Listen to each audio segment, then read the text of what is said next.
Have you ever been in a situation wherein you know what to say pero hindi mo alam paano siya i-deliver and mas na-overwhelm ka ng emotions mo?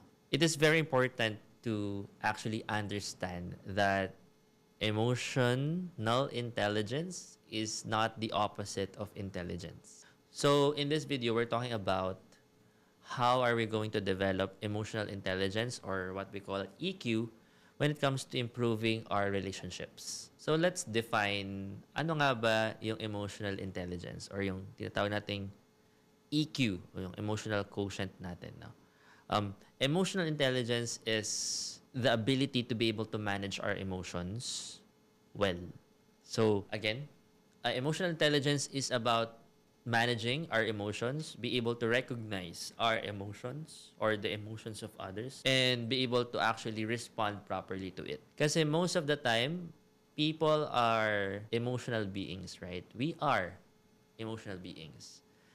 And what happens if we are not good enough or we're not actually having the right emotional capacity to handle and respond to things? Nagkakaroon ng chaos, misunderstandings, miscommunications, and worse, no, nagkakaroon pa ng mga criminal activities because of lack of emotional intelligence. We should not be driven by emotions. Always remember that. And most of the time, if we're not, ang kagandahan kasi sa emotional intelligence, if we're able to actually manage well ang emotions natin, it can either guide us, lead us to proper, relationships, or the opposite, no, the other way around. Tayo ang ginaguide ng emotions natin or tayo yung minamanipulate ng emotions natin.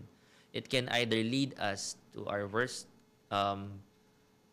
self, possible na pwede natin mangyari, no?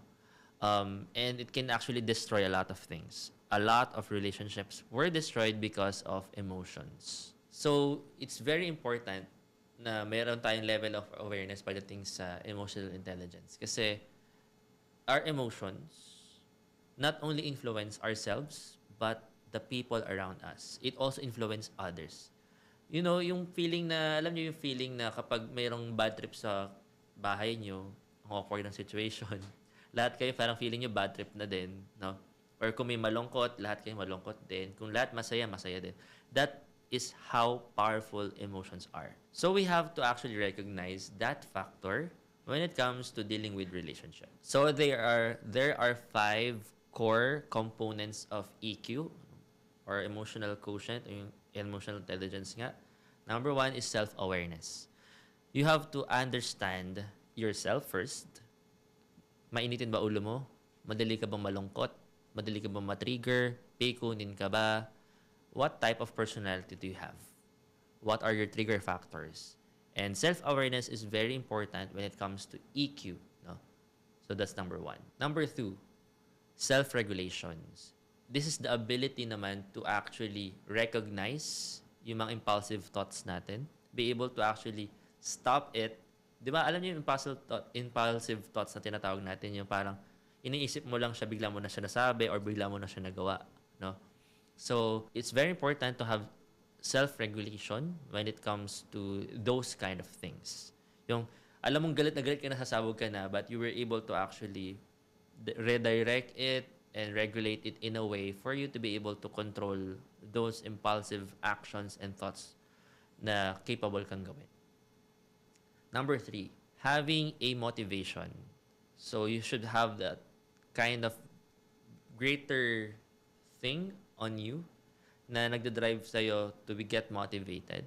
Something that's far beyond money, far beyond, mga panandaliang kaligayahan, no? So, mga temporary pleasures.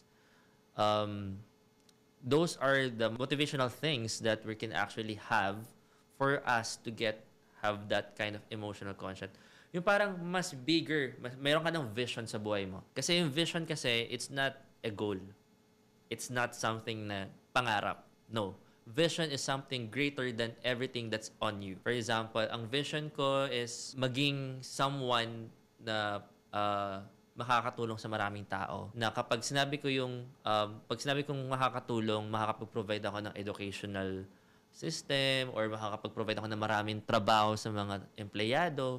Something like that. Something bigger than yourself. No? Mayroon ka ng impact. Kasi vision involves impact already. So, those are the things na kailangan meron tayo. Motivation. Number 4, empathy. So, empathy is the ability to actually relate to what others feel. Yung hindi ka insensitive to what other is feeling about the current situation. No? Kailangan magkaroon ka ng empathy. You try to actually put your shoes in the place of others para mas maintindihan mo yung pinanggagalingan ng situation nila. For example, may taong na galit or someone, ito na lang, very, very prominent to ngayon. Sa social media, maraming bashers. Sabi nga dun, hurt people, hurt people. Let's think about before we actually react or bago natin patulan yung mga bashers, no? Or yung mga people who are actually criticizing us. Saan ba nanggagaling yung galit nila or yung emotions na sineshow nila on the social media? Maybe these people was hurt. Maybe these people was, hurt by someone or experienced trauma, kaya ganun sila yung ugali nila. Or that's how they actually showcase their emotions. No? And if we have empathy, mas madali nating intindihin yung perspective ng ibang tao. Na instead of patulan natin sila, iintindihin natin sila. And that's a good thing when it comes to developing emotional intelligence. And lastly, is very, very good important component of emotional intelligence or the EQ is yung social skills. You'll be able to navigate people around you. No? You become an influencer already in a good way because whatever you actually practice when it comes to emotions, it also affects others. Again, sabi ko nga, emotions affects people, no? Kapag may kasama kang galit, nagagalit ka rin. Pag may kasama kang masaya, nagiging masaya ka rin. Pag may kasama kang nalungkot, malulungkot ka rin. And that's the power of emotions. And if we're actually able to manage that well, we're actually getting, this kind of social skills na we are actually creating impact to other people's lives. Yung mga tao sa paligid mo, kung dating puro galit, mas naging mahinahon na, mas naging understanding na. And why am I saying these things? Napaka-importante nito when it comes to building relationships. Una, sa sarili natin. Kasi we have to build a relationship for ourselves. Hindi pwedeng wala tayong relationship sa sarili natin. Kasi if we're not taking care of ourselves, from the previous videos na meron tayo, yung self-care, we're not actually getting capable or we're not capable of interacting with others well. So, kailangan you are actually having a good relationship sa sarili mo, sa pamilya mo, sa loved ones mo, sa partners, sa friends mo, sa office mates mo, sa mga katrabaho mo, sa community mo. Being able to manage your emotions, having that kind of emotional intelligence, helps us build healthier relationships. And when we have healthier relationships around us, it helps us more in our journey towards success. So, ganun siya kahalaga. There's a lot of topics past because this is something psychology na, about emotional intelligence. But it's really important to have this kind of basic knowledge about it. Kasi emotions not managed will destroy us. Okay? So, it's very important to manage your emotion. Now, if you like this video, we would like to know about your thoughts, your comments, or insights, or you have questions regarding this topic on the comments below. And make sure to subscribe so more videos like this will be able to show on your notifications.